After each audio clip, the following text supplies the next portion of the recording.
Bonjour, bonsoir à tous, amis et adorateurs de Nanar. Je suis en présence du seul et l'unique Rémi. Bonsoir Rémi. Bonsoir, enchanté. Comment allez-vous, très cher? Mais écoutez, je me sens bien, j'ai l'esprit aussi vite que le corps. Oui, ça fait du bien. Parlons-en. Alors pour ceux qui sont habitués maintenant, d'habitude, les premiers du mois, on sort des épisodes bonus de commentaires de films, et les 15 du mois, on sort un épisode normal, qui est un hors-série ou un épisode classique comme celui qu'on va avoir aujourd'hui. Là, c'est un premier que ça sort, pour une excellente raison, à savoir que notre bon Quentin était malade comme un chien pendant plusieurs jours, et du coup, c'était pas des maladies marrantes, genre un petit rhume ou machin, c'était la bonne grosse tourista des familles. Alors, disons que j'ai ramené de notre petit voyage avec nos amis communs quelques bactéries qui m'ont un peu couché, quoi. Tout à fait. Donc voilà. Nous étions... Donc habituellement, on arrive toujours à s'arranger pour avoir un petit truc pour le 15. Et donc, voilà, je tenais à m'excuser auprès de nos auditeurs chéris qui nous suivent évidemment sur YouTube, voilà, qui sont abonnés, ou sur Deezer, les nanarologues sur Deezer, ou même sur Apple Podcast d'ailleurs. Mais tu m'avais pas parlé aussi de Podcastic, Spotify et PodCloud? Je crois que c'est ça. C'est possible que j'ai abordé effectivement toutes les plateformes sur lesquelles nous sommes diffusés. Donc si vous n'êtes pas abonné ou ne suivez pas sur ces plateformes, franchement, allez-y, on est plutôt des gars sympas quand on arrive à sortir du contenu à l'heure parce que j'arrive à me dégager du temps ou que je suis malade. Ouais, pas malade, pardon. Voilà, mais c'était pour la bonne cause, c'était pour un enterrement de vie de garçon d'un ami en commun, donc voilà, et exactement. Tout le monde est revenu avec quelque chose, sauf moi. J'ai eu beaucoup de chance. je sais tout pas. À fait. Pourtant, tu as aussi respecté la tradition, et donc ça me fait beaucoup de mal à l'admettre. Effectivement. Mais je réfléchissais avec les traditions. Je fais oui, cette tradition, tout à fait. Les traditions des pays de l'Est, voilà, qui sont très importantes. Tout à fait. Big up à nos amis, voilà, qui écoutent. Si jamais ils nous écoutent, voilà. On n'oublie pas les traditions. Tout à fait. Et du coup, pour revenir, alors en plus d'être un épisode tout à fait exceptionnel, puisqu'il s'agit du 20e épisode normal. Donc ça, déjà, c'est quand même 2 x 10, et ça commence par 2 et ça finit par 0. Donc et voilà, pour moi, je trouve ça un peu exceptionnel. Voilà. Et du coup, pour l'occasion, on a voulu faire un film absolument exceptionnel, un film que je voulais faire dès l'existence du podcast. Alors, je sais que l'unification est importante dans un podcast, tu vois, le fait de l'équipe, on supporte les choix de l'autre et tout. Cependant, pour cette fois-là, comme à certaines reprises, je préférerais me dédouaner, prendre un peu de recul. J'assume, c'est entièrement de ma faute. Voilà. Là, c'est ma décision. Nous avons regardé un Neil Breen, une figure vraiment qui crée la polémique, on va dire. Elle crée le débat au niveau de la communauté des fans de Cinéma Bis.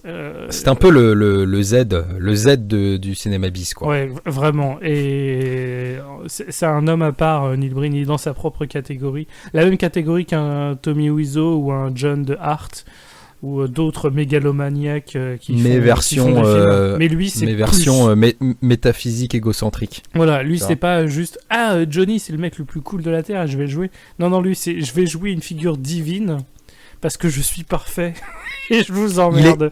C'est ça, il est ce qu'est au Nanar, ce qu'est MC Solar au rap, quoi. C'est-à-dire que d'un seul coup, il pète des câbles et il commence à te faire des trucs qu'on n'y que ni sens. Voilà. Très bien. Ou licence ni que d'ailleurs. N'écoutant pas MC Solar, je vais te prendre sur parole. Mais du coup, voilà, on va faire un Neil Breen et du coup, on va faire les choses bien. Alors, spoiler, on va traiter tous les films de Neil Breen dans le futur, c'est sûr et certain. Et on les fera dans l'ordre. Donc là, nous commençons avec le premier film de Neil Breen, qui est sans doute son plus difficile en vrai, et qui est Double Down. Mais avant de vous parler un peu du film, petite présentation du personnage qu'est Neil Breen. Et parce que vraiment, c'est Bah, tu es l'homme familier, est toi, plus tu intéressant connais, que tu le connais film. absolument tout. Tu sais ce qu'il a mangé à midi, Neil Breen. Ouais, je veux dire, t'es Je totalement fais renseigné. partie. Tu as suivi un des rares élus qui a suivi sa masterclass de 5 heures, je crois. Tout à fait. D'ailleurs, il faut le dire, cet homme-là, alors je vous l'avais fait découvrir à une des soirées à la maison, mais la grande majorité des fans de nanar francophones l'ont découvert à la nuit Nanarland, il y a quelques années maintenant. C'était l'édition 2019, il me semble, où justement on avait eu Twisted Pair qui était diffusé, que j'avais déjà vu pour ma part. Et Qui était déjà un Incroyable. parti pris. Qui était un parti pris pour en avoir discuté. C'était quand même, c'était pas évident quoi. Il y a eu débat apparemment dans l'association. Ah mais vraiment, il y en a qui, c'est juste, ils hallucinaient de ce qu'ils voyaient, alors que moi j'étais juste, ouais, enfin, enfin on s'attaque au vrai dur. Et ces petits roublards là, ils l'ont mis en premier film, je crois que c'était ça. Oui, c'était Histoire de c'est pour bien ça que te défoncer le crâne en Ouais. mode genre, c'est- vous êtes en otage, il est beaucoup c'est trop un film tôt que pour j'aurais mis en partir. 3e ou en 4e, parce que c'est vrai que dès le début, Non, Quelle ils ont eu agressivité. raison. Qu'est-ce que tu vois ça en 4e, tu rentres chez toi. Tu vas dormir. ah non mais ouais non, donc moi non, très très grand fan de Neil Breen de base, donc je fais partie de ces catégories de gens. Toi, on te demandera après dans quelle catégorie tu es. Ah, moi je suis. Oui. Non mais vous verrez, mon avis est complexe. Ouais, voilà. En tout cas, c'est un homme qui fait parler.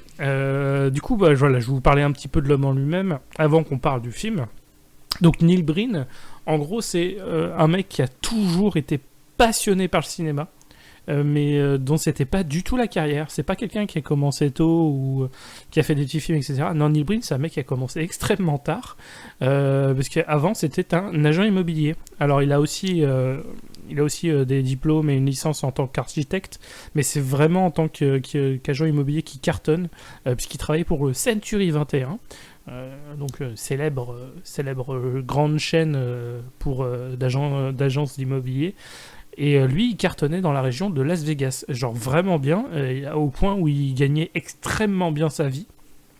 Et il a pu partir assez tôt à la retraite, puisque du coup, lui, sa vraie passion, c'était le cinéma. Et du coup, il a dit, j'ai l'occasion de prendre ma retraite tôt, je vais me concentrer sur ma vraie passion, et je vais réaliser des films. Mais il va pas seulement réaliser des films, il va produire des films, monter des films, être l'acteur principal des films, écrire des films. L'argent n'est pas bon entre toutes les mains. Voilà, tout à fait. Faire la musique des films, être le directeur de casting des films et s'occuper, là je ne me moque pas de vous, il s'occupait aussi de la cantine sur ce film. Là je viens de vous dire tous les rôles qu'il a produits, qu'il a fait sur Double Down, mais il a fait quasiment tous les mêmes rôles sur tous les films qu'il a fait. Puisque même s'il a la passion pour faire des films, il n'a pas le talent pour faire des films. Parce que je pense qu'on peut parler d'expérience. Ce ne sont pas des longs métrages, ce sont des expériences, ce qui fait Neil Breen. Donc depuis, il a fait 4 autres films et une fameuse rétrospective qui est probablement pour ceux qui ont vu le 2001 l'Odyssée de l'espace, c'est l'équivalent du monolithe. Vous voyez quelque chose, vous comprenez pas vraiment quelle est cette démarche, je savais pas comment réagir face à ça. Le mec nous a fait une rétrospective de 6 heures. Littéralement de 6 heures, où il nous explique... Pas 1, pas 2, pas 9, mais bien pas 12 6. non plus, mais bien 6 heures. 6 heures, qui est trouvable. La question c'est, est-ce que tu y apprends quelque chose là-dedans quand même? On y apprend sa vision de la vie, on y apprend sa vision de comment il voit les trucs, de faire les films, mais c'est surtout, et c'est ça qui est dingue, en fait, on n'apprend vraiment pas grand-chose sur 6 heures. On voit surtout quelqu'un qui décrit les images qu'on voit. Merci, Vasque. Mais oui, mais ouais, mais voilà. Mais en fait, on voit les images et il nous décrit ce qu'il voit, et du coup, je fais, ça n'a aucun intérêt. Bah oui. Et tu vois, il t'arrive quand même à être fan de ce gars-là, c'est ça que je trouve. Pour moi, c'est une énigme, en fait. C'est vraiment, c'est un extraterrestre. Enfin, je le dis, c'est un extraterrestre, Neil Breen. Pour moi, c'est pas un humain. Il est pas comme nous. Il a pas le cerveau comme nous. Mais c'est pas le cerveau où c'est En fait, c'est ça qui est dingue. C'est prétentieux as fuck, ses films. Et pourtant, il a quelque chose de touchant. Alors que d'habitude, il y a des trucs très prétentieux que moi, vraiment, je n'arrive pas à encadrer.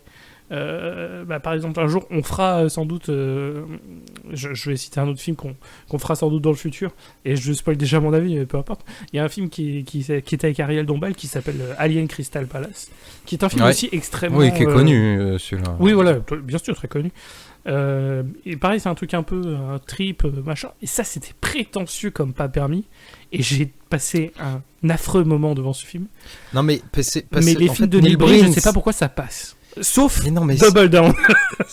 Non, mais vraiment trop. Neil Breen, c'est simple. C'est une fois que t'as passé l'ego trip, tu comprends que en fait, il n'a a rien talent et il n'a aucune intelligence. Donc derrière, il n'y a rien d'autre à part l'ego. Hein, je dirais pas touchant, tu vois, mais je dirais tellement ridicule que de toute façon, tu peux pas te dire que c'est prétentieux, quoi. Ah non, vraiment. Parce que en fait, j'arrive pas à le un type ferait ça devant toi, tu pourrais pas être comme nous, quoi. Ouais, tu pourrais pas être en colère, tu pourrais pas être dégoûté, tu pourrais pas être jaloux ni rien parce que t'es en mode genre, mais t'es juste déçu qu'il y ait autant de pognon qui soit parti dans un truc aussi nul, quoi. Après, c'est ce que tu te dis qu'avec un téléphone.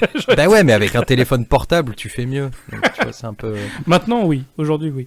Après, il avait des vraies caméras. À aucun moment tu le sens, tu vois. En fait, c'est ça qui est bizarre. Il a tout fait, mais il a rien fait bien. Et pourtant, enfin, vu comment tu regardes les films, tu te dis, ce mec, il se prend vraiment pas pour de la merde, quoi. C'est terrible. Mais du coup, avant qu'on parle vraiment du film en lui-même, tu vas nous faire un petit résumé. Et alors là, on fait pas ça d'habitude. D'habitude, on fait directement on vous décrit le film. Mais là, on est obligé de faire ça. On est obligé de vous donner le pitch. Parce qu'on va se perdre. Parce que vraiment, on va se perdre parce que le film ne raconte rien. Double Down est terrible. On a 1h30. On a 1h30 qui est très décousue, entrecoupée de plein de flashbacks et de rêves et de trucs comme ça dans tous les sens, pour une intrigue principale qui avance d'un seul coup très très vite, dans des monologues d'environ 10 minutes du héros. Et en fait, faut suivre tout le monologue, sinon t'as zappé que en fait, d'un seul coup, il y a un revirement incroyable dans l'histoire. Et comme il fait tout en voix off, bon, tu sais jamais si c'est important ou pas.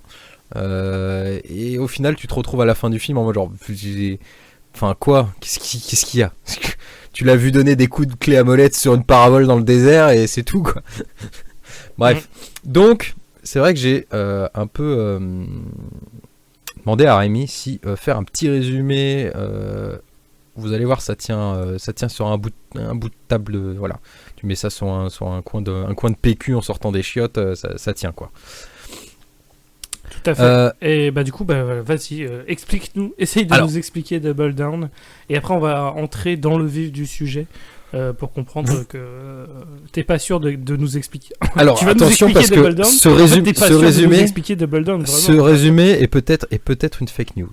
Voilà. Tiens à préciser. Tout est à prendre avec des pincettes. J'ai essayé d'être le plus concentré possible pendant cette heure et demie sur les dialogues pour bien comprendre les implications et tout.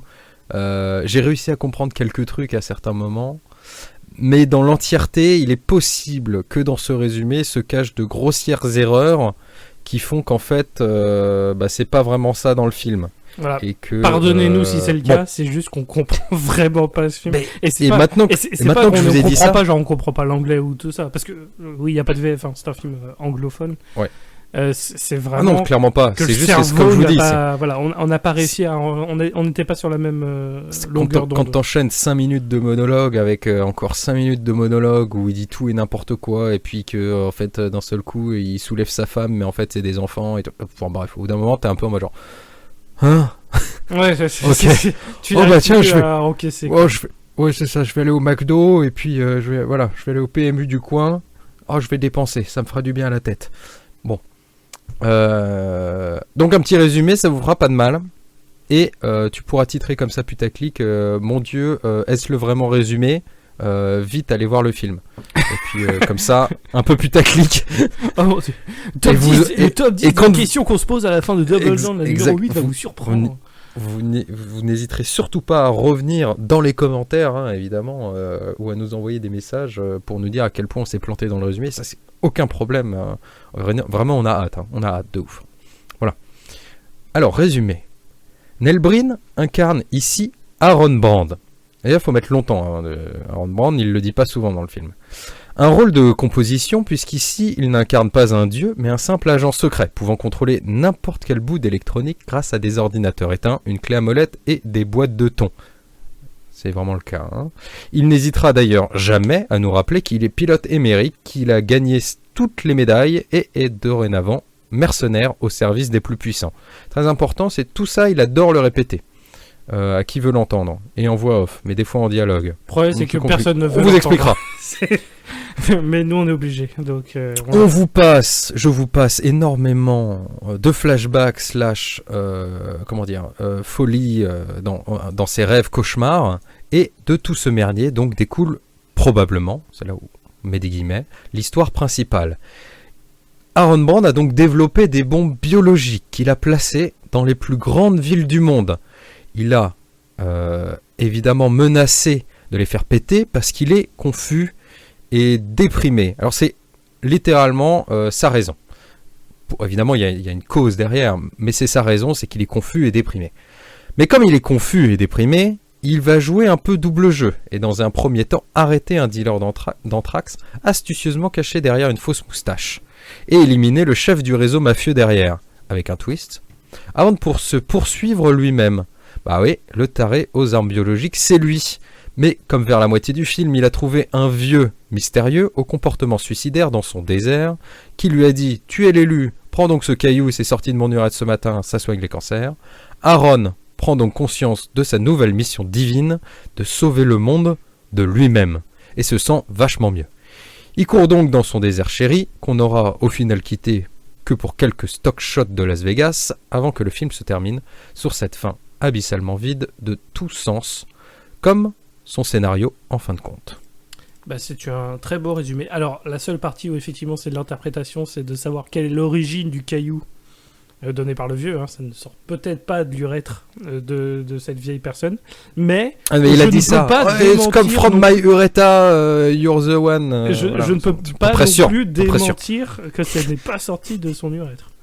Voilà, donc je peux pas dire oui, mais je peux pas dire non non plus. Je peux peut-être interpréter. C'est vraiment les grandes lignes, et déjà avec ces grandes lignes, vous voyez que c'est vraiment pas simple, parce que malgré que c'est le mec le plus cool de la Terre, et que ouais, il a tout au niveau des PC, c'est le mec le plus intelligent, il a mis des bombes, tout ça, il y a quand même un vieux qui donne des cailloux qui guérissent le cancer, il y a quand même des hallucinations, il y a quand même des flashbacks, enfin vraiment c'est un film qui veut faire beaucoup de choses en même temps. Et il dénonce ça. Et voilà. Il y a un truc qu'on peut quand même préciser, on va dire sur la méta Double Down, donc des trucs un peu génériques sur tout le long du film, pour comprendre l'état dans lequel on peut être en fin de séance. Quand je dis qu'on se tire du désert juste pour quelques stock shots, on n'est vraiment pas loin de la vérité, c'est-à-dire qu'on va dire qu'on a un bon 70% du temps qui se passe dans le désert. Ou 70, je te trouve... Ok, 85. Ah ouais, j'allais dire 85. 85, il y a quand même beaucoup de stock shots. Hein. Ouais, mais il y a quand même beaucoup de stock shots dans le désert. Hein. Ouais. Et en fait, juste, il se passe pas grand-chose. Hein. C'est-à-dire qu'il est dans son désert et il y a beaucoup de voix off sur lui qui fait des conneries dans son désert avec juste une voiture. Hein. Il y a une voiture, un désert, et lui, il est là, il fait des bidouilles, et il bouffe des boîtes de thon. Et voilà, le reste du temps... Faire des bidouilles, on est d'accord, c'est exactement ce qui se passe, parce que... Alors, là, on va décrire une scène, mais en réalité, on décrit peut-être 15 scènes en même temps. Il fait toujours. Mais c'est jamais les mêmes. C'est ça que je trouve. C'est jamais les mêmes. C'est que n'importe quel réalisateur de nanar se serait dit, ok, mec, c'est bon, j'ai tourné ma scène où je bidouille la parabole là, je dois le faire 3 fois dans le film. Bah mec, je suis super intelligent, je vais prendre la même chose, tu vois, je vais prendre ce que j'ai déjà tourné et hop. Voilà. Et au pire, je rebalance un étalonnage différent en mode nuit américaine pour faire genre c'est la nuit et c'est pas le même plan. Tu vois. Lui, non. Non, lui, il retourne la même chose.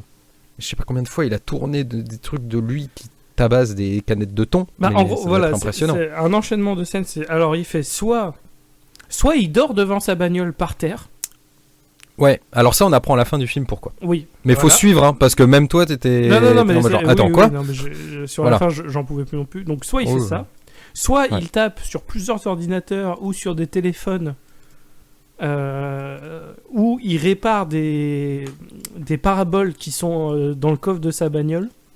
Mais alors, quand je dis répare, c'est le mec... il utilise... Il fait même, Je suis pas bricoleur. il fait même Alors, pas quand tu utilises semblant. une clé et que tu tournes des trucs ronds et que tu fais ah bah c'est bizarre, ça change absolument rien, mais il va le faire 4 ou 5 fois quand même. Il fait ah oui d'accord, on est dans ce genre de film. Donc soit il va faire ça, ou alors il va manger des boîtes de thon. Et il va manger beaucoup de thon. Parce que le nombre de boîtes qu'il y a dans ce film, le nombre de boîtes de thon, c'est scandaleux. C'est J'aimerais vraiment beaucoup, tu sais. Genre, c'est lui trop. qui s'est occupé de la bouffe, tu vois, à la cantine. Et en vrai, genre, ça fait. Pendant 10 jours de tournage, ils ont tous bouffé que des boîtes de thon. C'est Il y ça. avait une promo Et il sur a les boîtes de récupéré les thon. restes de la cantine. et fait, ouais, Exactement. c'est bon. C'est un élément central du film. Mais ouais, non, c'est. Donc voilà, c'est 3 scènes, c'est 2-3 types de scènes. Ouais, ou alors, C'est 15 c'est fois. lui, enfant. Un enfant qui tient la main d'une nana. Qui, en fait, lui et sa femme. Qui se transposent comme ça. Oui, parce que. Ou alors, Ah, il c'est grimpe ça. des cailloux. Alors, il y a Ça, c'est beaucoup de les trois flashbacks, types, il est confus c'est les parce que trois sa types femme de est scènes morte. voilà. Et c'est les 3 types de scènes dans le désert. Euh, Après, le reste des scènes, c'est des stock shots ou des gros plans sur des gens dont on n'a rien à foutre. C'est ça. Mais du coup, alors pour expliquer quand même la confusion, Oui, c'est vas-y. quand même un événement assez traumatisant qui lui est arrivé. Est-ce que tu pourrais expliquer, pourrais-tu me décrire la scène de la mort de Ah la oui. femme de Alors, de notre vous héros n'aurez le plaisir de comprendre son malheur et pourquoi il est confus et déprimé qu'à partir de la moitié du film. Hein. Ça, sachez-le. Hein. Oui, avant on n'a C'est-à-dire que que des hallucinations, 30 on n'a minutes, pas encore 30 minutes. On se doute qu'il est arrivé quelque chose à sa femme, Voilà, mais on a il en a parlé. après, Il en a quoi. parlé. Il a dit ma femme est morte, je sais pas quoi, c'est de ma faute. Babi. Je voulais. Et, il dit, je crois qu'au début il y a au moins 2 monologues où il est en mode genre je voulais des enfants, elle aussi, et tout ça m'a été retiré. Donc j'ai mis des bombes biologiques partout parce que je suis super intelligent. Bon, bref. Ça me rappelle Il a le une- générique d'intro. Alors là, ça va être très spécifique. Est-ce que tu avais regardé la série Dead Zone Non. qui passe sur Pas M6? Eh ben, elle a posé Absolument une des meilleures phrases d'intro de l'histoire des séries pour moi. Parce qu'en gros, c'est le héros qui sort « Je menais une vie parfaite. Jusqu'à ce que je tombe dans le coma pendant 6 ans. » Ça fait un peu ça, tu vois. Oui, non mais c'est clairement c'est ça. C'est censé être un effet d'annonce, mais t'es un peu en mode genre m'en fous en fait. Non, mais c'est exactement ça. Dire, du coup, voilà, on n'a pas eu le temps. Tu sais, explique-nous. t'as pas eu le temps de te lier au personnage, quoi. Mais et ben, au bout de la moitié du film, tu vois enfin le flashback de la mort de sa femme, et ben en fait, il se fout à poil dans une piscine. Nu Alors, pour nu ce- intégrale, évidemment. Nu intégrale. Alors On pour ne ceux voit qui pas veulent de des pénis nichons, ou il n'y a pas de voilà. nichons. Voilà. Si on voit On voit des son fesses. pénis, mais un peu flou. Oui, on voit... Parce que dans la piscine, On dans voit, la piscine- malheureusement, on voit le nombre de testicules de Neil Breen dans ce film n'est pas de 0, ce qui est un problème. Oui, oui, Mais, tout à fait. voilà. Et donc il rentre dans la piscine avec sa meuf. Je sais plus ce qu'ils se disent comme conneries. Ah, jamais je te quitterai. Enfin, vraiment la phrase classique. Ouais, t'es avant la qu'elle femme meure, de quoi. ma vie. Bref, voilà. Elle est tournée 3/4 pour pas qu'on voit ses nichons, mais qu'on voit ses fesses quand même, parce qu'il doit être très inconfortable comme position.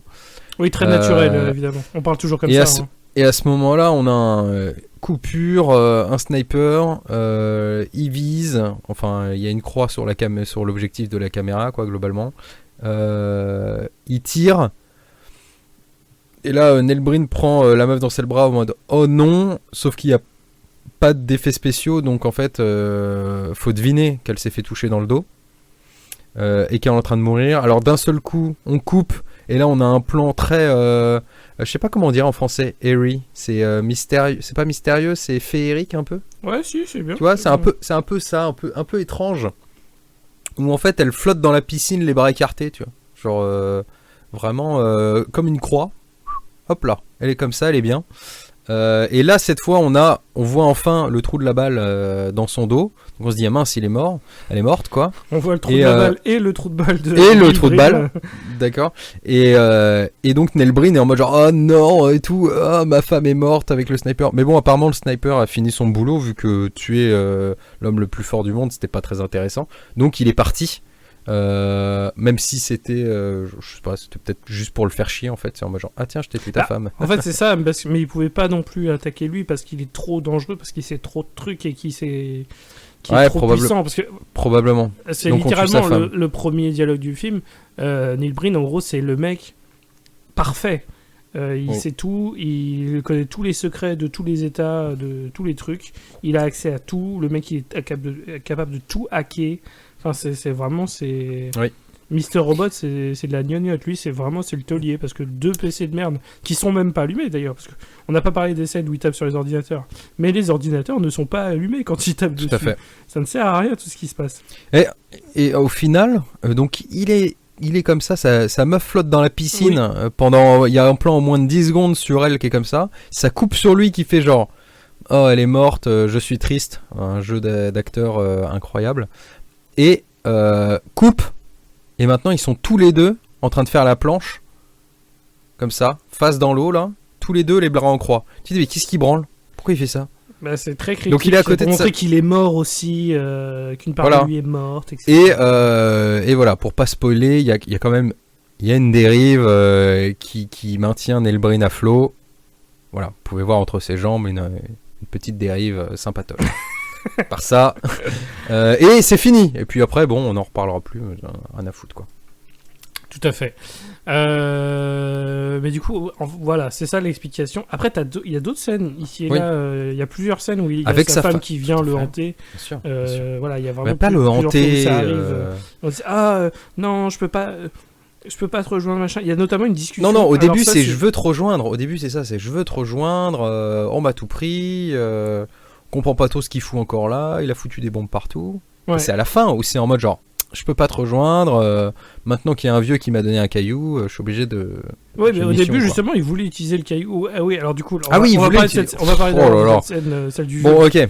C'est- Vas-y. C'est compliqué, c'est compliqué. Qu'est-ce qui se passe? Il y a un vieux. Vous voyez les vieux mystérieux dans voilà. Dans tous Perceval les qui films, rencontre voilà, il- bah ça c'est le vieux mystérieux. C'est ça. Et alors, aucune explication de qui est ce vieux. Hein, S'il vraiment. cherche un terroriste dans le désert et il tombe sur ce vieux qui est pas un terroriste. Enfin, bon, Oui, donc, après, on donc s'en fout. je réitère ma phrase. Ah oui, aucune pardon. explication. Oui. Parce que Mhm. j'aime bien, tu me donnes une phrase, c'est quand même pas une explication. C'est quand Ah, même si, le merdier. il cherche un terroriste dans le désert Oui. parce que. En gros, il cherche quelqu'un dans le désert. Et il tombe Oui. sur un vieux, complètement random, qui a l'air d'être qui est mourant. assis, hein. Et avant de mourir, Oui. il dit à Neil Breen, Non, je peux pas. tu es l'élu. Et il lui donne peux du pas- coup un petit caillou de merde. Je ne peux pas te laisser dire ça. Il n'était pas clairement mourant. Il s'est juste suicidé la gueule sur un caillou en Ah marchant. oui, c'est vrai. Il n'est absolument pas mort, le Il vieux. est Il est mort. assis sur un caillou. Il est mort se d'une lève. cheville foulée, quoi. C'est terrible. Nelbryn le regarde et lui fait genre. Et de loin, en mode discret, putain, on dirait pas un terroriste, c'est marrant. Et le vieux se pète la gueule Oui, et c'est s'éclate vrai, la c'est gueule vrai. sur un caillou. C'est vrai, c'est ça. Il est mort d'une Voilà. cheville foulée. C'est terrible. Ouais. Donc, pardon, excuse-moi. Donc, Non, mais il sort t'as son eu caillou. raison. T'as eu raison. Parce qu'en vrai, c'était C'est très super drôle important, hein, parce que ça a encore moins de sens. comme ça. J'aime bien comme si ça avait du sens en premier lieu. Du coup, on est plus à ça après. Et du coup, t'as ce vieux qui est en train de mourir d'une cheville foulée. Qui dit à Neil Breen, tu es l'élu, tiens, et il lui donne un caillou qui a la capacité de guérir les maladies. Alors, bah, ça, on sait pas avant encore. On ne sait pas tout de suite. 20 parce minutes. Avant, il a un repas. Alors, ça aussi. Ouais, c'est attends. compliqué. Il Ça a- y est, on reprend. Ouais, Ok, ouais. on prend. Faisons l'arc caillou. Voilà, l'arc caillou. Faisons L'arc l'arc caillou caillou, comme ça on est bon. Commence avec. Vas-y. Le dîner, en avec fait, le il le fait dîner. avec des gens, mais d'où est-ce qu'il les connaît, je sais plus. Je crois que C'est pas des amis. expliqué, ça. Il explique pas. C'est des amis. Enfin, Oui, je crois, mais- peut-être. Ouais, d'accord, mais faudrait- Peut-être il est rentré chez les gens, tu vois. Ouais, c'est- Bonjour. Il leur a expliqué, j'ai bon, vu qu'il y a de la écoutez. bouffe qui était en train de se préparer, j'en ai marre de bouffer Je- du thon. je suis un quelque espion. chose. Je suis un espion. Invitez-moi à bouffer. Ouais, en plus c'est ça, il expliquait son. Oui, je pense que oui, ça doit être Oui, des il connaissances. explique son Il boulot. expliquait son métier d'ancien espion, machin, donc genre. Enfin, le mec pépouze, quoi. Il a aucun problème. Donc- à révéler donc ce il y genre a- de choses. Un couple avec une petite fille. Voilà, il y a un couple avec une petite fille qui est malade, qui a un cancer. Et il mange et tout ça. Et puis le père, il explique la situation. Il dit ça va être compliqué avec elle, machin. Enfin, on n'a pas Ouais. trop d'espoir, mais on continue d'y croire, etc. Nelbryn, lui, est en mode genre, bon, écoutez, en fait, j'en ai rien à foutre, mais est-ce que je vous ai dit que vous ne saviez rien et que moi je savais tout et que j'avais plein de secrets en fait C'est un peu et ça. que mon boulot c'était être espion et blablabla blablabla et il C'est un faut peu sauver ça, le monde mais et il les va armes quand même toucher la bactériologiques. gamine avec le caillou pour Lui, c'est pas que le caillou a un pouvoir, donc Ça. c'est vraiment, il a le caillou sur lui. Ah, pour je sais une pas, hein, je raison, crois qu'il comme il sait bidon. tout, il a compris. Hein. Ouais, je pense que c'est ça. Il avait déjà compris le pouvoir mystique du caillou. Et du Ouais. coup, il va toucher la gamine. Et on apprend par téléphone plus tard que. Non, même pas, on l'apprend pas par téléphone. C'est lui qui nous le dit. Je suis persuadé que j'ai guéri cette gamine du cancer. Non, il y a un coup de téléphone. T'as raison. Il y a eu un coup de téléphone? Ouais, il y a un coup de téléphone. Ça, genre, il se réveille, il est en voiture, je crois. Il reçoit un coup de téléphone. En mode genre, je crois que c'est quand il est dans la Ferrari avant qu'il aille capturer. Donc bref, vraiment pas un bon moment. C'est un truc complètement anti-climatique. C'est un peu le I definitely have breast cancer. Clairement. Absolument. C'est exactement le même genre de délire. C'est le mec il te pose ça là comme une pêche, tu vois. Puis après, il s'en va, tu vois. tranquille. Et après il s'en va. Et après on repart à autre chose parce que c'est bon, l'arc pierre magique est terminé. C'est Presque. ça. Oui, Et donc c'est juste. Ça, il guérit la et c'est- gamine. Après, du coup, il a à nouveau. Il y avait une plus vision de l'acteur, sa hein, parce femme. que c'est lui qui fait genre, oui, waouh, c'est génial, super, au revoir. c'est Et voilà. c'est ça. Et après, du coup, il va revoir Il une dit, illusion de sa femme. Et il lui Ouais. dit avec ça, je suis sûr que je vais pouvoir te ramener. Et Ouais. elle dit non, non, tu Elle peux lui pas. dit rien du je dois tout, parce rester que- machin. Et puis, puis voilà, c'était encore un truc un peu cryptique à la con. Donc, tout cet arc du caillou ne sert à rien concrètement. Non. Il a un Mais, caillou qui guérit le cancer, mais ça sert à rien.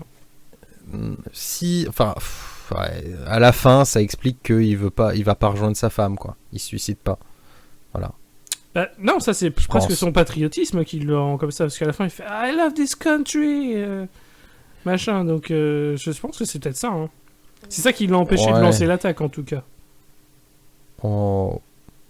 Ok, je te crois. Non, mais c'est. Non, faut pas chercher. Je Voilà, dis, c'est- peut-être. ce hein, film, là, faut pas chercher. On surinterprète encore, hein, c'est possible. Non, je pense qu'on est vraiment en deçà de la vérité. C'est ça qui est un peu effrayant. Je pense vraiment on est loin de se douter de ce qu'il y a vraiment derrière, quoi. C'est Malgré ça. nos imaginations un peu trafiquées. Le film est sorti en 2005, ça fait 17 ans et le mystère est encore entier. Oui. Et pourtant. Mais du coup, entre deux scènes, machin, il a eu des vraies missions. Et du coup, pourrais-tu nous décrire quand même la fameuse vraie Alors, mission qu'il a Des eue vraies missions. Des vraies missions. La vraie Alors- mission, celle avec le couple. Alors, la vraie mission. Le couple. Ah non, mais ça marié. c'est le couple, ça c'est après ça. Ouais, mais La bon. première c'est récupérer le dealer d'anthrax là. El famoso mustacho. La moustache, la fausse moustache. Ah, mais oui. C'est D'abord, il y a d'abord ça. ça. C'est vrai. Bon, alors, vas-y, explique-nous la fausse moustache. Ça, Bon, c'était- on sait pas trop comment ça arrive. Il a des contacts avec une agence, enfin avec 3 mecs en costard globalement, qui doivent être d'une agence, qu'il recrute en tant que mercenaire. Et lui, en gros, le mec lui dit, faut qu'on arrête un terroriste qui a de l'anthrax. Qu'on comprend subtilement parce qu'il y a des plans sur des. Alors au début on pense que c'est les terroristes, mais en gros il y a un sac de farine qui passe d'une main à l'autre et le truc tombe et ça fait de la poussière et ils sont genre ah non ça va tuer tout le monde vite faut réparer le colis quoi. Ouais, c'est ça. Mais et on les c'est littéralement une scène de sac de farine qui tombe d'une On comprend voiture, pas. hein, vraiment. Et derrière en fait on retrouve donc Neil Breen sur un Aaron Brand sur un parking. Non, mais on avec peut un dire mec Neil en Breen. costard. Neil Breen, il joue son rôle dans tous les films. Voilà. Donc un mec sur un costard sur un parking qui lui dit écoute, il y a un mec à Las Vegas, quelle chance, c'est-à-dire juste à côté là, c'est sûr, je ne sais plus comment il s'appelle, mais le nom du terroriste, il est là, il a de l'anthrax, faut le choper. On va choper le dealer et puis on l'utilisera pour faire l'échange à sa place et capturer les mecs qui voulaient de l'anthrax.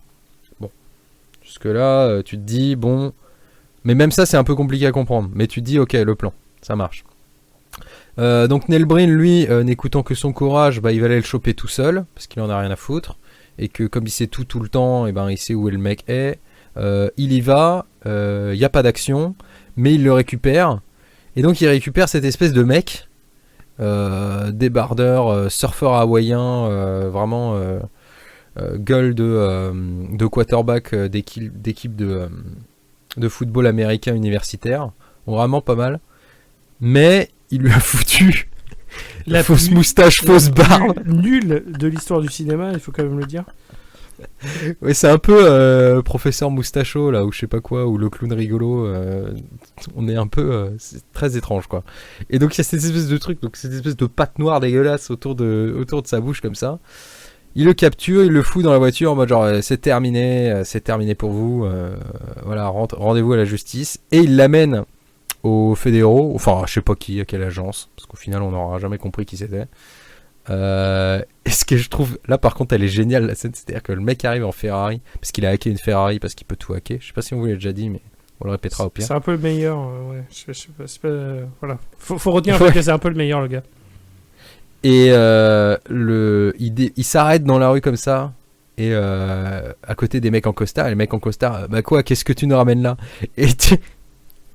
Et tu vois la fenêtre qui est baissée avec le mec avec la fausse moustache, et là Nelbreen, genre super intelligent, il fait attendez.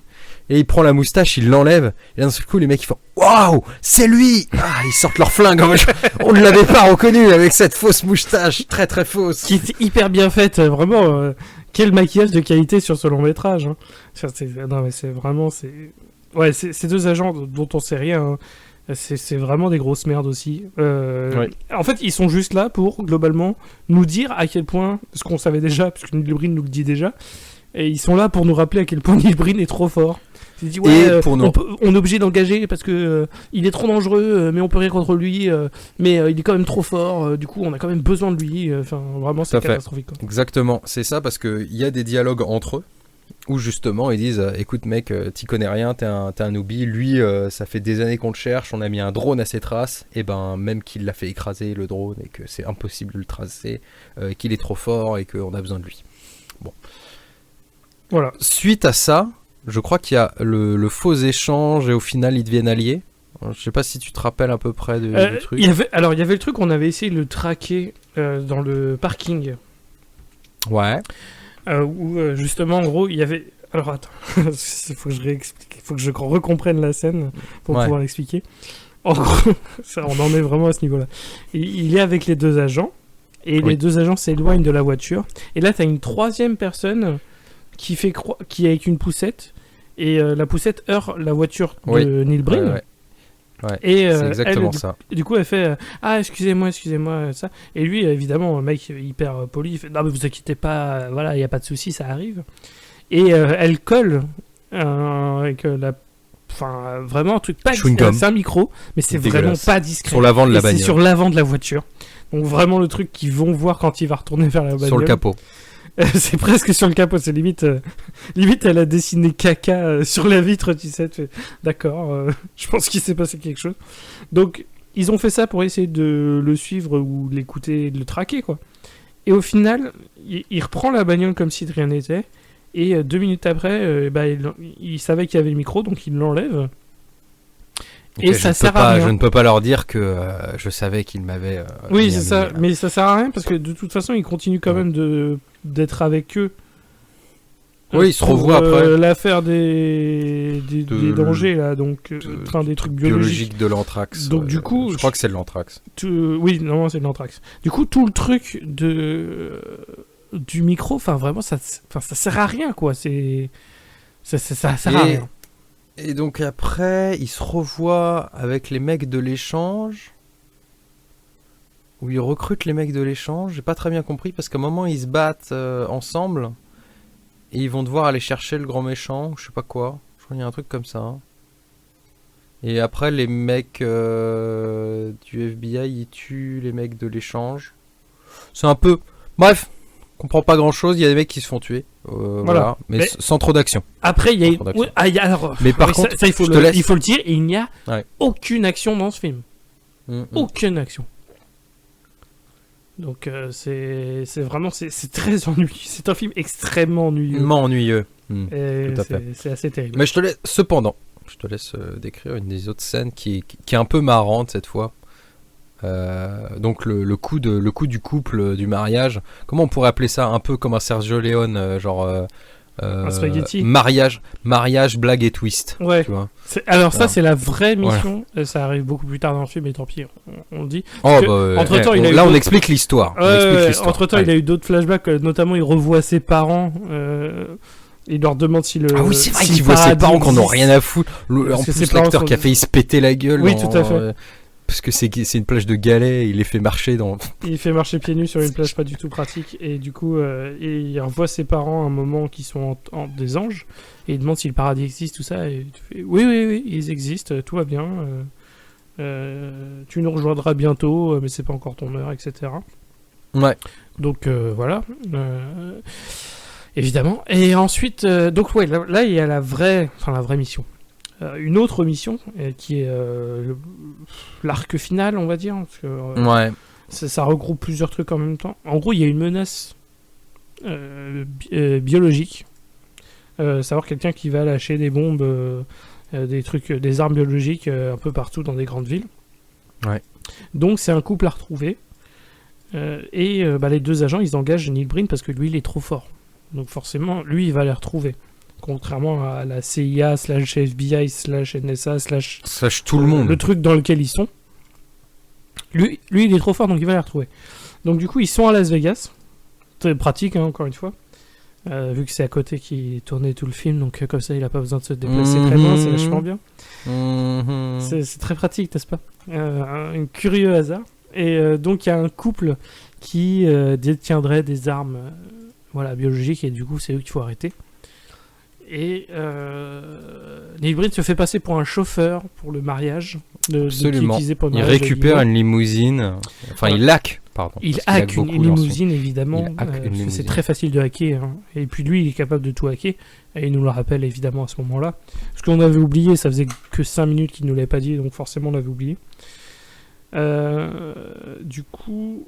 Oui, voilà. Donc, en gros, il fait passer pour un Il va chauffeur devant de l'église. limousine. Voilà, devant Et l'église. il vient du truc. devant une église, et il y a deux couples. Et donc il prend le couple et il se va le machin et il drogue le mari et la meuf aussi. il drogue ensuite la fille. Oui, c'est ça, il drogue la fille, Ouais. mais avant il parle avec et il reçoit un coup de téléphone et il fait, ah bah en fait c'est pas la bonne. En fait c'est pas le bon couple, c'était un autre couple. C'était l'autre couple tu t'es qu'il fallait gouré. récupérer. Ah oui. Donc Avec cette super expression, attends, c'était quoi déjà? Je sais plus. Qu'est-ce qu'il lui dit dans la bagnole? C'est complètement ahurissant. Il lui fait croire en mode genre hier on a baisé, on a fait ci, on a fait ça, oui. je sais pas quoi, Ça, je sais c'était pas. terrible ça. Et après il la drogue, il la fout sur le côté, et il fait bah voilà ton mari et il se casse. C'est J'ai ça. rien compris. Non vraiment, ça a été vraiment il a traumatisé ce pauvre couple qui n'avait rien demandé. Le mec il les kidnappe, il les drogue et en plus il les juge. C'est terrible quoi. Et du coup, je pense que c'était une tentative de faire une blague. En vrai. Ouais. Non mais clairement il y a ça, un peu d'humour, mais en mode je suis trop fort tu vois, donc je me la joue un peu genre ah putain je me suis gouré mais je reste classe dans l'échec tu vois. Ouais, c'est vraiment chelou. Et du coup après il va rechercher l'autre couple, mais l'autre couple a disparu. Et la twist, le couple s'est déjà suicidé parce qu'il savait Ouais. Que Neil Neil Breen Breen les poursuivait. Du coup ils savaient qu'ils avaient aucune chance, donc ils ont préféré se suicider. parce qu'ils l'ont reconnu à l'église. C'est Enfin, ça. j'imagine que c'est ça. Hein, parce Probablement. que, Mais du coup ils pas se sont déjà compréhensible. suicidés parce qu'ils savaient qu'ils avaient aucune chance, donc ils ont préféré partir à leur façon. Ouais. Donc voilà, c'est la seule. Putain, vraiment, c'est un twist du dit putain, mais. À quoi bon nous mettre une tension. À quoi bon nous mettre des missions si de toute façon les mecs se suicident direct dès qu'il y a la moindre petite contrariété. Je fais, bon, bah, ça va être très ouais. facile de s'occuper d'eux, quoi. Mais avant ça, il avait aussi, lui, des discours internes. Évidemment, alors, il redevient républicain. À un moment. petite Vas-y. remarque par contre, parce que moi j'aimerais ton avis là-dessus, là sur les dialogues.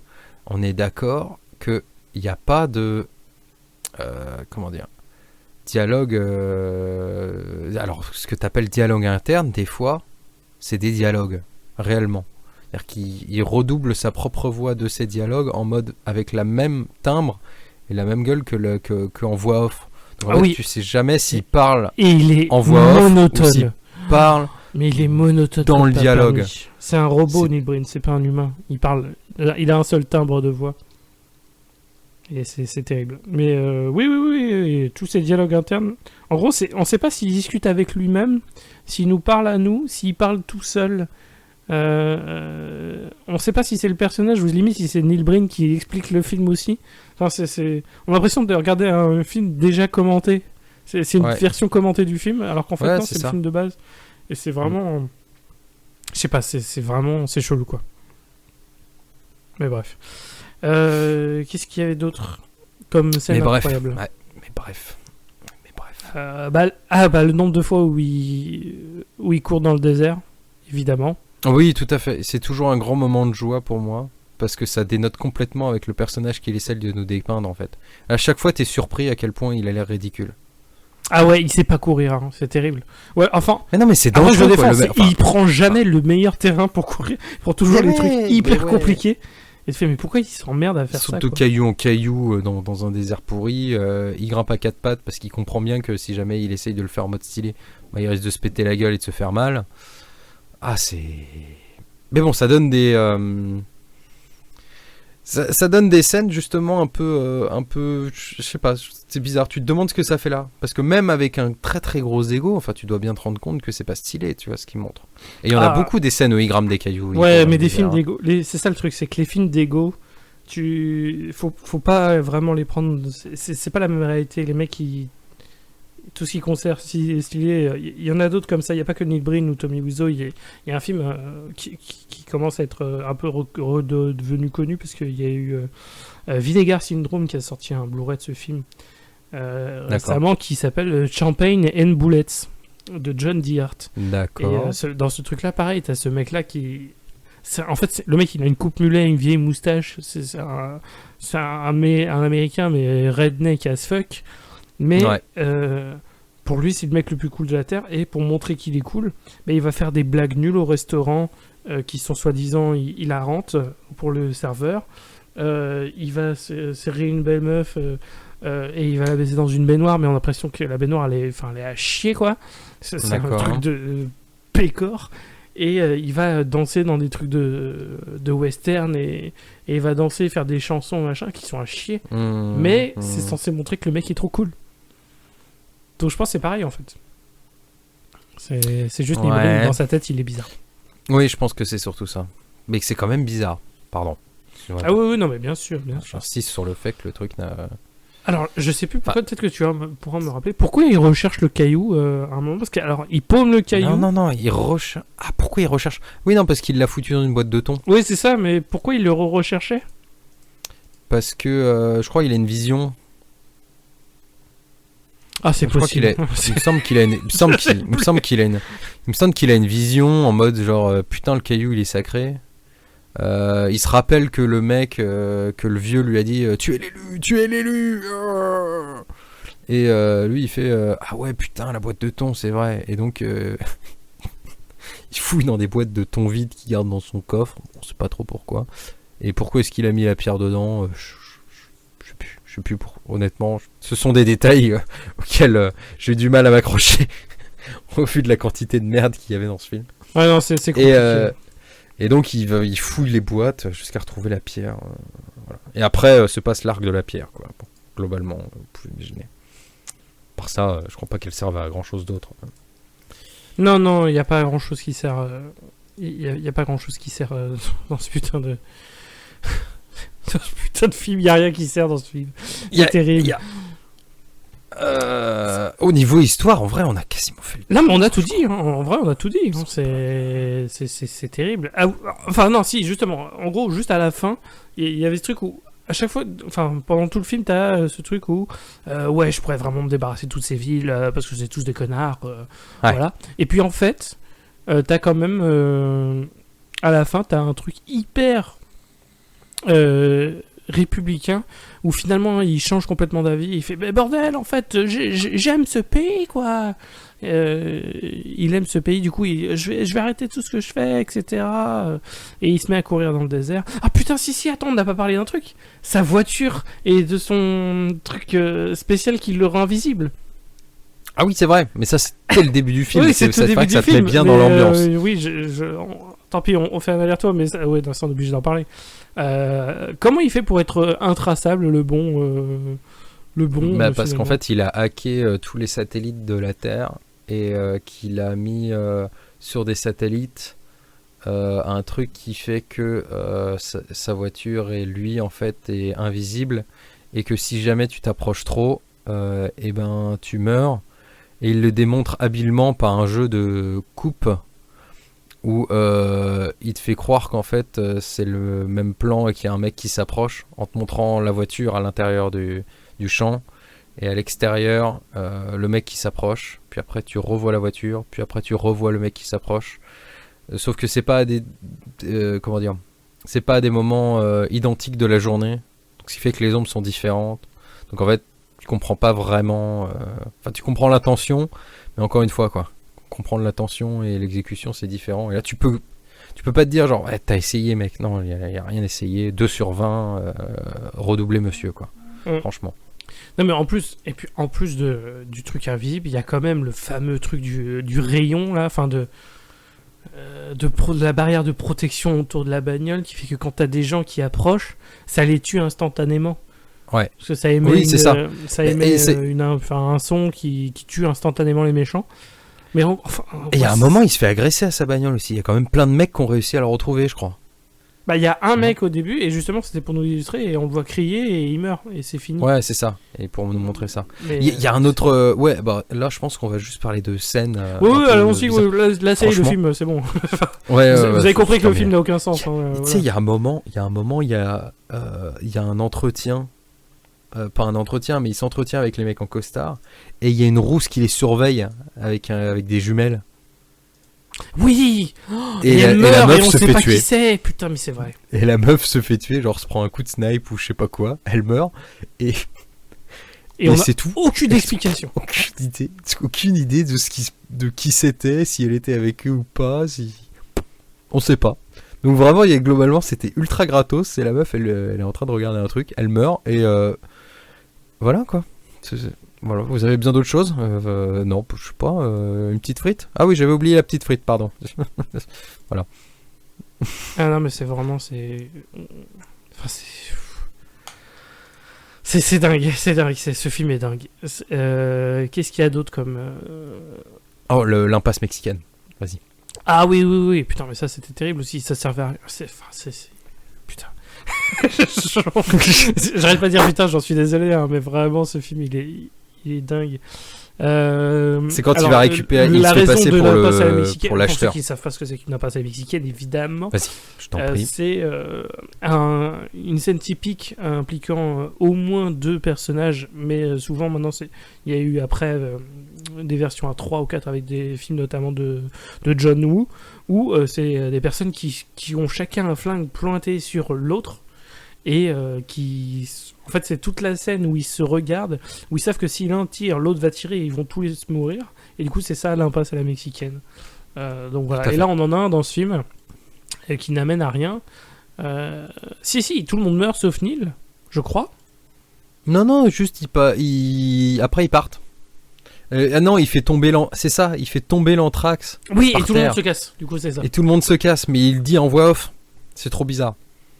C'est-à-dire qu'il filme la scène où ils sont 3, non ils sont 5, je crois, et il y a les 2 mecs, les agents à gauche, et les 2 dealers à droite, et ils ont tous les 2 des M16, et ils les tiennent tous d'une main, et ils s'approchent, et genre, en fait c'est limite si les canons dépassent pas de l'autre côté des gars en fait qui sont en face. C'est trop bizarre, ils sont vraiment super collés, et il y a Neil Breen entre. Et donc la négo se passe, et Neil Breen sentant que ça sent le roussi ou je sais pas quoi, ou tentant de faire une diversion ou je sais pas quoi, en fait il lâche le paquet par terre dans l'anthrax, et là au lieu d'enregistrer le son naturel, peut-être qu'il avait pas de micro donc c'est peut-être pour ça tu vois, et qu'on entende justement le mec dire cassez-vous, c'est de l'anthrax et tout, si on va tous crever si vous restez là, et ben en fait il a doublé ça en voix off en disant genre attention l'anthrax, on va mourir. Oui, parce que, alors, ça il faut le dire, hein, Neil Breen, c'est un des pires acteurs existants. Parce qu'il n'a aucune émotion. Ouais. Et qu'au niveau de l'intonation de la voix, c'est un robot. Au niveau des visages, c'est un robot. Enfin, et quand il sourit, quand il fait un truc, c'est presque effrayant, en fait. Parce que c'est pas du tout naturel. Et c'est terrible. Ouais, ça fait flipper, hein, quand même. Très. Enfin, ce film entièrement fait flipper. Hein. Ouais, Neil Breen fait flipper. Et encore, je trouve que ça va parce que pour ceux qui connaissent un peu les films de Neil Breen, il n'a pas encore tué la moitié de l'humanité dans ce film. Ça va. C'est pas, Non, mais il n'est pas encore en mode j'ai tué tout le monde. Donc, So confused confused and and depressed. ouais, dès son premier film, c'est déjà le mec le plus balèze, mais encore, il n'a pas encore de pouvoir divin. Ah, et des fois il crie aussi dans le désert. Ah ça, oui, quand il court dans le désert ou quand il marche dans le désert, il aime bien courir et crier dans le désert en même temps. Il hein. crie, Ça, des fois t'as des gros plans sur lui qui crie, genre où es-tu? Où es-tu? Parce que comme il se ah oui c'est ça, il se réveille en fait à chaque fois. Ça c'est le twist. Hein. À chaque fois il se réveille à côté de sa bagnole, mais en plein jour, genre on dirait il est midi. Donc tu te demandes ce qu'il fout, tu vois. T'as pas l'impression que c'est le matin, on dirait surtout qu'il se réveille comment dire, qu'il tape une sieste en fait au final à côté de sa caisse. Ouais, mais Et à chaque fois, il y a écrit par terre, hein, par terre. C'est pas naturel, hein, c'est pas absolument pas. pas un endroit où tu devrais dormir si tu faisais une sieste. Pas Et à chaque fois, marqué sur sa bagnole, il y a écrit au ketchup help ou alors help me. Ouais. Enfin, et à chaque fois, il se dit que c'est censé être du sang, hein, mais oui, mais quel sang, il est jamais blessé. mais vu Enfin, qu'il est bref. jamais blessé, effectivement, et c'est plus probable que ça soit avec du comprends thon. Il avait pris un truc de thon à la tomate et Il s'est du coup, coupé sauce. avec la boîte de thon. Et à chaque fois, il se réveille et il a l'air super confus et il pense vraiment que c'est quelqu'un d'autre qui vient et qui écrit help avec du sang avant de se casser, tu vois. Et pas lui, il est complètement taré à dormir. Et en fait, on se rend compte à la fin du film qu'en fait, non, ce qu'il voulait expliquer, c'est qu'en fait, à chaque fois qu'il dort la nuit, bah, en fait, il fait des cauchemars avec sa femme. Et quand il se réveille, en fait, il fait tellement des cauchemars violents que, en pensant à sa femme, qu'il se réveille à côté de sa caisse en ayant écrit à l'aide. Mais c'est à lui-même qu'il se parle. C'est un film sur l'introspection au final. C'est ça. Je pense que c'est le mot, l'introspection. Mais le problème de l'introspection, c'est que d'un mégalomane, c'est que ça donne Double Down. Double Down. Qu'est-ce qu'on peut dire d'autre à part Ouais, donner notre il trouve avis. des ordinateurs dans le désert aussi, de manière assez aléatoire. Il Moi, a ça me fait planqué toujours des rire. ordinateurs ici et là dans le désert. C'est pas trop pourquoi, parce qu'il en a 5 dans sa voiture ça, il en a déjà derrière 5, un champ. Mais il en a Mais il va en trouvé un chercher dans le sixième désert dans quand un même. sac poubelle, En sac dans un poubelle, caillou. en Enfin, deux- c'est terrible. Écoute, derrière 3 cailloux. Pour faire, on sait pas quoi d'ailleurs, hein, parce qu'à chaque fois il tapote dessus et il regarde l'horizon ou alors le ciel comme si ça allait changer quelque chose. Mm. Et c'est encore des trucs qui n'ont pas de sens en fait. Mais je crois qu'à part ça, écoute, pour moi, Ah, c'est bon, hein. je crois qu'on a fait le tour. Hein. Je pense aussi. Alors du coup, enfin, est-ce que tu... Alors déjà, avant de donner notre avis... Non. Bon, déjà, très bien. Pour vous donner la notion de rareté du film... Un peu quand même. Très. Pas le plus facile. Alors, il est trouvable de manière illégale. Il est tout à fait trouvable pour ceux qui veulent chercher. Ça, il n'y a pas de souci. Comment tu sais? Mais parce que je l'ai aussi... On dirait dans The Office. C'est dans The Office quand il dit genre et comment tu sais à quoi ça ressemble la marijuana? Ah oui. C'est une drogue qui fait oublier la mémoire. Je suis entré ici et tu m'as dit de conduire la. Voilà. Incroyable. Donc, comment est-ce que tu sais qu'on le trouve Incroyable scène entre Jim et Dwight. Du coup, si vous voulez l'obtenir légalement, alors voici comment ça se passe. Et je ne me moque pas de vous. Hein. Vous allez sur le site de Neil Breen. Il a un site officiel, allez le voir. Le site officiel de Neil Breen. Très moderne. Qui est un site absolument ignoble visuellement.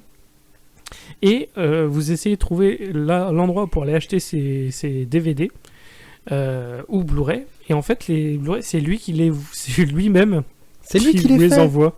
Il n'a pas une boîte ou machin. C'est C'est chez lui. Neil Breen dessus, les gars. Il a des cases et c'est vraiment les boîtes de CD transparentes dégueulasses. C'est pas des vrais boîtiers, c'est pas du tout un vrai DVD. C'est littéralement juste un CD avec écrit Double Down qui met dans le CD et qui vous l'envoie par la poste. En plus, ça vous vous avez une coûte un signature bras. en prime.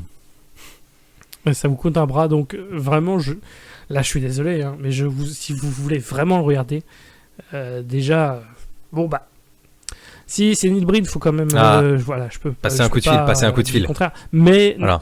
téléchargez, Ouais, vraiment, vous c'est passez- trop cher pour ce que c'est. Vous passez un coup de fil, sinon vous nous suivez sur les plateformes, vous avez un petit message. Tout à fait, on peut s'arrange. tout à fait vous envoyer. Non, pas, nous on sait pas, on connaît pas. Voilà. Franchement, on sait connaît pas. mais Mais on connaît des vous- gens. Voilà, on peut. On connaît des peut- gens, les cousins. de Mais la non, cousine, je peux pas vous de encourager à l'arrière-grand-père. acheter les DVD. C'est même pas comme c'est pas comme s'il y avait une édition Vinegar Syndrome où le boîtier est beau. Voilà, qui est aussi sur lequel j'ai commandé 2 exemplaires du Blu-ray Tammy and the T-Rex que j'ai offert d'ailleurs à Quentin pour T'as fait Noël. Voilà. Parce que lui il m'avait offert, ça on n'a pas dit, mais du coup on en profite. Lui Turkish m'avait offert Turkish Star Wars. Absolument. Euh, Pareil, en version Blu-ray. En version Blu-ray remasterisée. aussi. Donc voilà, un très très beau cadeau et je tenais à te remercier. Mais du coup, non, voilà, c'est vraiment une édition dégueulasse, donc n'achetez pas les films sur Nilbrand, ça ne vaut vraiment pas le coup. Et dans ce cas, bon, bah on sait ton avis, Quentin, mais explique-nous, est-ce que tu recommandes Double Down? Oui, allez-y, franchement. Honnêtement, passer la première étape de Lego Trip, honnêtement, les 1h30, on les sent pas passer. Je trouve que tu mens extrêmement bien, Quentin, j'avais presque envie de te croire. Non, mais du coup, dis-nous vraiment ce que tu penses. Non, non, je vais pas vraiment dire ce que je pense. Non. Je vais pas vraiment dire ce que je pense. C'est pas. Voilà. Il y a un podcast Je n'ai à rien bout dit sur ce film, c'est une merde. C'est une merde. Exactement. Je n'écrirai rien. Rien, c'est une merde. Bah écoute, je vais te rejoindre. J'adore. Franchement. Non, j'adore le vraiment, bon, mais vous avez celui-là, envie je de peux faire pas. Celui-là, chier il pendant est 1h30. vraiment trop à chier, quoi. Twisted Pair, il est marrant. J'aime beaucoup aussi. Oui, parce qu'il s'éclate, Twisted Pair, il s'éclate avec les effets spéciaux. Il y a le double maléfique qui est en mode double maléfique d'Abed. C'est ça. Genre, bon, allez, vas-y, mais en plus dans C'est la gueule. littéralement le double maléfique d'Abed, t'as raison. Oui, bah oui. Oui. Incroyable. Non, ouais, Twisted Pair, c'est vraiment son meilleur film pour moi. C'est son plus accessible. Et il Mais est déjà celui-là, horrible, hein. Il est déjà horrible. Mais par rapport à Double Down, au moins il se passe des choses dans Twisted Pair. Parce que Double Down, mon dieu, mais Ouais. quelle torture. Quelle torture, Ouais. ce film. Moi, dans Twisted Pair, il y a Follow Me, tu vois, avec les commandos, et le truc explose. Et lui, il s'en va en mode Superman, t'es en mode genre, bah, let's go, vas-y. Avec les explosions à chier là. Ah non, mais c'est terrible. Et puis lui qui caresse des aigles aussi. Astro Eagle. Enfin, non, c'est merveilleux, c'est merveilleux. Non, ouais. Double Down n'est pas le film de Neil Breen que je vais vous recommander. Clairement pas. Celui-là, il est vraiment trop ennuyeux et trop incompréhensible. C'est vraiment, c'est le mot, je pense, c'est ce film. Il se passe des choses. Il y a des choses qui sont dites, mais il n'y a Pas rien tant que qui est ça. raconté. Et ça, c'est terrible. Tout à fait. C'est Parle pour ne rien dire. Ouais, On dit vraiment. Pour ne pas parler. Vraiment, c'est Enfin, je crois, c'est c'est un truc terrible. comme ça. Euh, Est-ce qu'on peut. Oui. Petit tease de l'épisode spécial. Il nous reste Qui va un arriver. épisode normal Ouais. qui sortira. Alors normalement, si on a le temps, là il y a ce nouvel épisode là que vous êtes en train d'écouter Tout à maintenant, fait. qui sort. Bravo. On à a vous. ensuite un suivant qui devrait sortir. Et On alors vous je peux applaudit vous tous les soirs à teaser- 20h. On peut vous teaser le programme du mois de mai, Mm. effectivement. On a un commentaire qui sortira le 1er mai. Parce que, alors pour ceux qui ne le savent pas, au mois de mai, on fête nos 2 ans. On fête les 2 ans d'existence de oui. Nanarologie. Commencez à parler. Donc du coup, on va faire un truc c'est un mois, ce sera un mois un peu spécial parce qu'on va faire un commentaire sur un film qu'on a traité déjà dans le podcast, qui va être commenté en compagnie de Zach et Erwan, donc ceux avec qui on a déjà fait les quelques commentaires. Un film que j'adore, qu'on a tous adoré, que Quentin a aussi adoré, et qui était donc un épisode très important pour nous sur le podcast, et qui donc sera commenté. Et ensuite, Si vous êtes abonné à la chaîne YouTube, vous saurez en avance de quel film il s'agit. oui, parce que je vais sans doute le mettre en avant-première celui-là. Pas voilà. au niveau de la date, mais je Et vais voilà. tu sais, il y a cette fameuse truc où tu peux le préparer en avance. Oui, Parce que la J'ai un vidéo est en master en privé actuellement. communication. J'ai un master en communication. Non, mais c'est ça. faux. La vidéo C'est la vidéo est en privé, mais elle sera. Peut-être qu'une semaine avant, effectivement, on vous annoncera officiellement quel est le film qui sortira, qui sera commenté. Et ensuite, normalement, si tout va bien, le 15 mai sortira un épisode hors série sur les 2 ans. Et on a de la grosse annonce. Oui. On a de la grosse annonce. Enfin, mais moi, c'est pas très sympa de définir ça comme ça, mais bon, apparemment, écoute, heureusement, il y a de l'humour, quoi. Non, mais, Bref, on dira rien d'autre. On ne dira rien. Non, ouais, il y a la grosse annonce et puis je pense aussi qu'on en profitera pour vous dire quels sont les prochains films qu'on traitera sur le reste de l'année, parce qu'il y a certains trucs qu'on prépare, notamment pour la fin de l'année. Je n'en dis pas plus, mais on prépare un sujet dont je voulais parler depuis un petit moment. Qui le fascisme à cœur. Tout à fait. La guerre en Ukraine, c'est vraiment le moment de s'y attaquer. Non, c'est trois nanars qui moi m'ont halluciné ces dernières années et dont je voulais absolument parler. Donc je pense qu'on en profitera à ce moment-là pour le faire. Mais voilà, on aura de l'annonce, on vous présentera les programmes. Ce sera un épisode vraiment à HS. On parle du podcast en lui-même, ce sera vraiment plus une discussion et un petit retour sur ces 2 ans en votre compagnie. Absolument, épisode un peu chillax. Voilà. C'est chill et relax pour les personnes qui sont pas in. Voilà, de gros boomers. pour les boomers, chillax, ça veut dire ça. Voilà. Donc voilà, ce sera un épisode un peu cool. Puis, si vous avez des questions, voilà. On peut effectivement, on peut déjà le dire, mais on fera un post sur Twitter @nanarologie sur Twitter évidemment. Ce sera aussi l'occasion. On fera une petite session questions et réponses.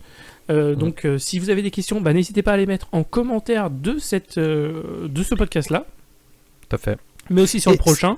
Mais on prend les messages privés sur Twitter, on les prend aussi. Il n'y a pas de problème.